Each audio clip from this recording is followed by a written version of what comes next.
10వ తరగతి పరీక్షలు తెలుగుకు బదులు హిందీ పేపర్. ఇక రాష్ట్రంలో 10వ తరగతి పరీక్షలు ప్రారంభమై రోజే అవాంతరం చోటు చేసుకుంది.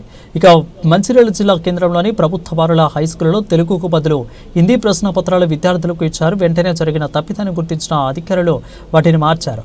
2 గంటల తర్వాత తెలుగు ప్రశ్నపత్రం అందించి ప్రశ్నల పరీక్షను నిర్వహించారు. ఇక దీనిపై జిల్లా కలెక్టర్ దీపక్ విచారణకు ఆదేశించారు. ఈ రోజు 10వ తరగతి పరీక్షలు స్టార్ట్ అయినాయి.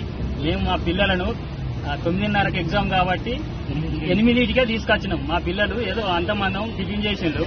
కావున ఈ పేపర్కు బదులు వేరే పేపర్ వచ్చింది. మా పిల్లలను 1 గంట ఇప్పుడు పేపర్ వచ్చింది. ఆ పిల్లలు ఏం తినకుంటున్నారు. మా పిల్లలకు ఏమన్నా జరిగితే మీదే అధికారులదే బాధ్యత. దీనిపై కఠినమైన చర్యలు తీసుకోవాలని మేము ప్రభుత్వానికి విన్నవించుతున్నాము.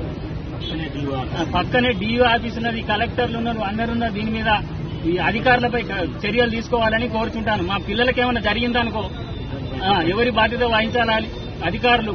కావున మీరు దీన్ని చాలా సీరియస్ గా తీసుకోవాలని కోరుచున్నాం.